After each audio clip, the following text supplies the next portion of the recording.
பாலும் பழமும் கைகளில் ஏந்தி பவளவாய். தம்பி, என்ன பாலும் கசந்து அடி படுக்கையின் ஒன்று அடிக்கிற மாதிரி ஆகி போச்சா? தங்கச்சி பால் கொண்டு வந்து கொடுத்தா வேடான்னு சொல்லிட்டியாமே, எங்களுக்கு எல்லாம் வருத்தமா இருக்கு அண்ணா. தம்பி பால் சாப்பிடணும் விட்ட வேண்டியதானே, எவ்வளவு கவலையில இருக்கு. பேரிக்க மாட்டியா? நீ எங்கடா இங்க வந்த? தம்பி பால் சாப்பிடணும்னு சொன்னாங்க வந்தேன். வேணான்னு சொன்னா எடுத்து குடிச்சிட்டு போலான்னு வந்தியா? உப்புன வரைக்கும் போதும்டா. நிறுத்துங்கண்ணே, இது கள்ளங்கவடம் இல்லாம வளர்ந்த உடம்பு, எதையும் தாங்கும். உங்களை மாதிரியாவா சூதுவாது புடிச்சுக்கிட்டு இங்க வா. இத ரொம்ப வருஷமா ரொம்ப பையன் சொல்லிட்டு இருக்கிறான். கொல்லியா இருக்கிறவன் எல்லாம் சூதுவாது உள்ளவன், குண்டா இருக்கிறவன் எல்லாம் கள்ளங்கவடம் இல்லாதவன். எனக்கு தெரிஞ்சாகன்னு சொல்லு. நானா சொன்னேன்? இது பழைய பழமொழி. பழமொழி ஏண்டா சொல்றீங்க நாயீங்களா? நாடா இன்னும் திருந்துறியாடா? புதுசா ஏதாவது சொல்லுங்கடா, எங்க உயிரை எடுக்காதீங்கடா. வச்சிருந்தா கொடுங்க. வச்சிருந்தா கொடுங்களா? அனாவசியம் பேசாத. பிச்சு போடுங்க. உங்க சண்டை இது வேடா, வெளியே போய் போடுங்க போங்க.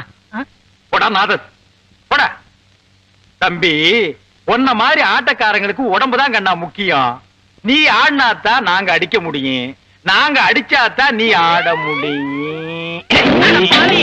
என்னன்னு இது உத அத உடுப்பா.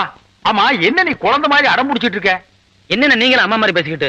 அங்க காமாட்சிக்கு என்ன ஆச்சோன்னு எனக்கு ரொம்ப பயமா இருக்கு. நீ பயப்படுற மாதிரி பெரிய காயம் ஒண்ணு இல்லையா? இன்னும் 2 நாள்ல ஆறிடுமா. அவன் மட்டும் அன்னைக்கு குறுக்க வந்து காப்பாத்தலைனா இன்னைக்கு என் கால் இருக்காதுன்னு அவன் நினைச்சா எனக்கு அந்த உயிர் வச்சுக்கவே பிடிக்கல. என்ன பண்றது, உங்க அம்மா குழந்தை தெரிஞ்சதாச்சே. இங்க பாரு, காமாட்சி நீ பாக்கணும், அவ்வளவுதானே. அம்மாவை நான் சமாளிச்சுக்கிறேன், நீ புறப்படு. ஆனா ஒண்ணு, சீக்கிரம் வந்துடணும். புறப்படு.